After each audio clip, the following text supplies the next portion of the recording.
I've got a new Christmas jumper. Sami and Strowman beaten up by Bloodline 2.0. Stratton cashes in. Nearly. And Rhodes and Owens set to face off in a ladder match for the title.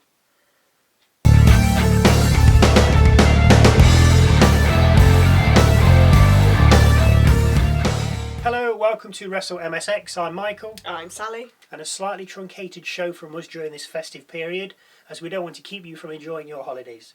We open with an ultimatum from Nic Aldis. Either Kevin Owens hands over the Winged Eagle Championship by the end of the show, or he will face severe consequences. We head backstage with Kathy Kelly, who's with the Women's Tag Team Champions. They're going to keep trying to find out who hurt Jade, and then get joined by Bayley, as they head out for their 6-woman tag match. Naomi, Bianca Belair and Bayley versus Tiffany Stratton, Nia Jax and Candice LeRae.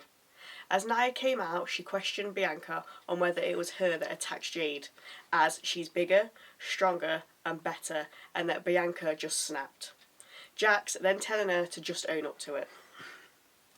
Stratton and Belair start us off before we see an over and through the rope attack by Team Belair on Team Jax as we head to a break. We come back to find Jax getting a stink face from Naomi. LeRae is double team suplexed by Belair and Naomi before Belair covers her for 2.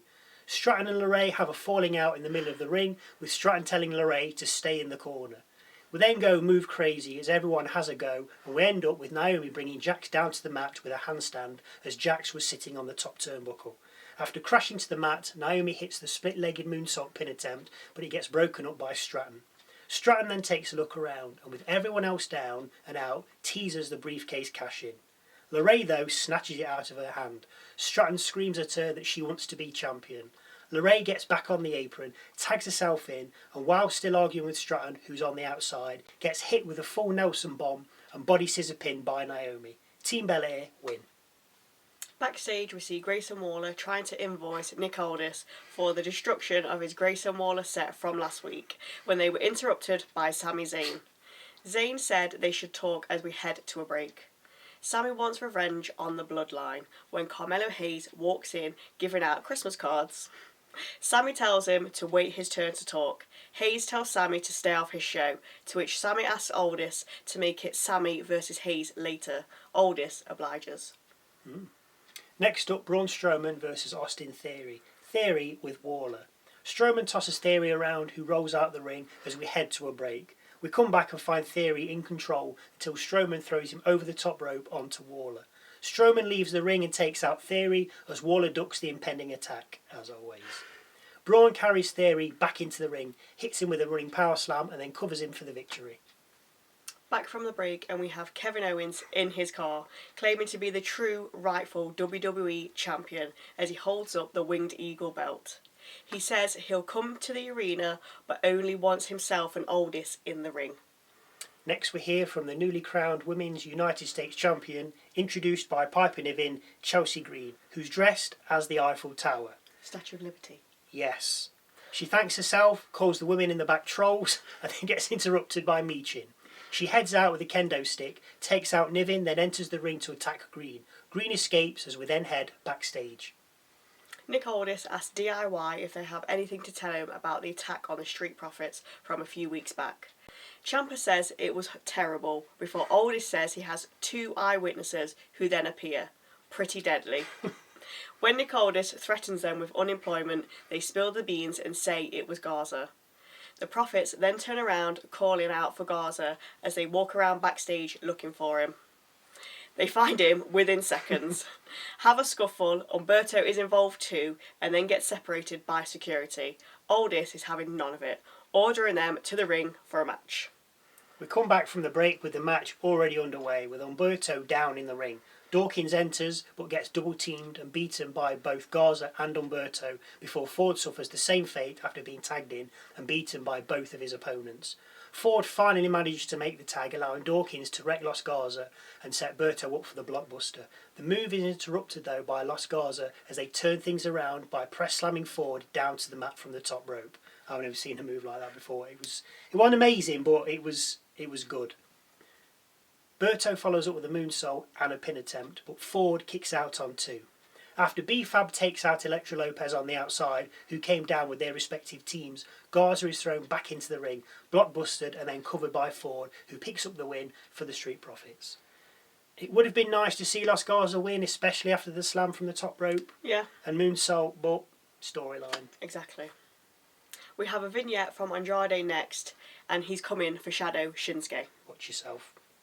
Back from the break, we see DIY saying they'll look out for Pretty Deadly, saying as they looked after them.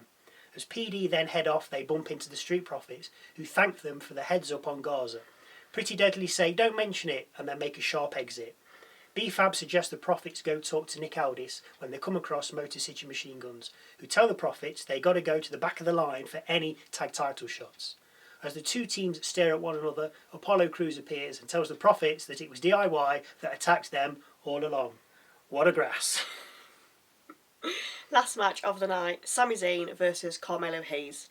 Quick start from Hayes until Zayn throws him out of the ring, with the two then fighting on the outside, with Zayn moonsaulting Hayes from the crowd barrier. Back from the break, and we're back in the ring with Hayes back in control. Zayn shakes off what Hayes offers him and then downs him with a double axe handle from the middle rope. After 2 attempts at the Blue Thunder Bomb, Sami finally gets it on the 3rd try, but only gets a 2-count cover off it. Sami then misses a top rope move, allowing Hayes to hit a first 48, the cover only getting a 2. Hayes goes for nothing but net, Zayn clotheslines him upon landing, hits him with an exploder and lines up a haluva kick. As Zayn runs at Hayes, Hayes escapes the ring and heads up the ramp. The referee starts the count out, but Strowman heads out and grabs Hayes. Hayes manages to escape and runs to the back. Strowman gives chase. The camera then pans back to the ring just in time as we see Bloodline 2.0 enter and attack Zayn. Sami fights off Tama and Fatu, but not Solo, as the Bloodline then start to put the hurt on Zayn. As they do though, Strowman heads back out carrying his quarry, Hayes, then notices what's happening in the ring. Braun drops Hayes and heads to the aid of Zayn. Strowman and Solo trade blows, with Strowman winning out by shoulder charging Solo out the ring. Next up, Jacob Fatu. As he and Strowman stare at each other, Tama chop blocks Strowman, bringing him down. This is followed by 2 Samoan spikes by Solo. Sami gets back in the ring, but he's overpowered by 2.0, suffering a moonsault by Fatu and Samoan spike by Solo. Nic Aldis and backstage hands just watching on as this happens. As the Bloodline acknowledge, Kevin Owens' music plays out and he heads to the ring as we head to a break. We come back from the break to find Owens and Aldis standing alone in the ring. Aldis asks for the belt. Owens wants a rematch against Rhodes. Aldis tells him it's not a negotiation, either hand the belt back over or never set foot in a WWE ring again. Cody Rhodes' music then plays out and he appears at the top of the rampway. Aldis tells him he'll handle it. Rhodes doesn't want Owens to hand the title back. He says he used to do things for himself, but now he does it for the fans, his girls, and his mentor, Randy Orton. Rhodes adds that it's his responsibility to take the Winged Eagle belt back. Owens mocks Rhodes, but Cody tells him to shut up, and then has a word with Nic Aldis. Rhodes then gets in the ring and proposes a ladder match for the title. Aldis then announces the match will take place at the Royal Rumble. Owens agrees and offers his hand. Rhodes refuses it. Owens says okay and then pushes Aldis into Rhodes, with both men falling to the mat. Owens then kicks and stomps on Cody's injured neck. Backstage hands head out, with Owens leaving the ring and heading up the rampway. Owens shouts out he's the true champ, placing the Winged Eagle over his shoulder as SmackDown goes off the air. Now, I am properly enjoying most of these things at the moment. I mean, even the Zayn and Hayes is different. Yeah. And I like that. See them together, yeah. And then you've got Strowman and Fatu having a stare-off. Like the Braun Breaker Fatu stare-off a few months ago. Yeah. That's what you need. I like to see things like that. You need your top stars having multiple disputes and not just 2 doing one thing and another 2 doing something else. You've got to keep mixing it up. Yeah. But WWE, keep it coming. Any comments or views you'd like to share, then please feel free to leave them in the comment section below, especially about the title match. Are we set to have another belt? Some sort of mash-up between the Winged Eagle and the undisputed WWE Championship? I mean, like a massive W on an eagle's back. Or the eagle above the W, or W with some wings. I mean, who knows? Who knows? Just tell us what you think. Thank you again for watching. And we'll see you Tuesday for Raw.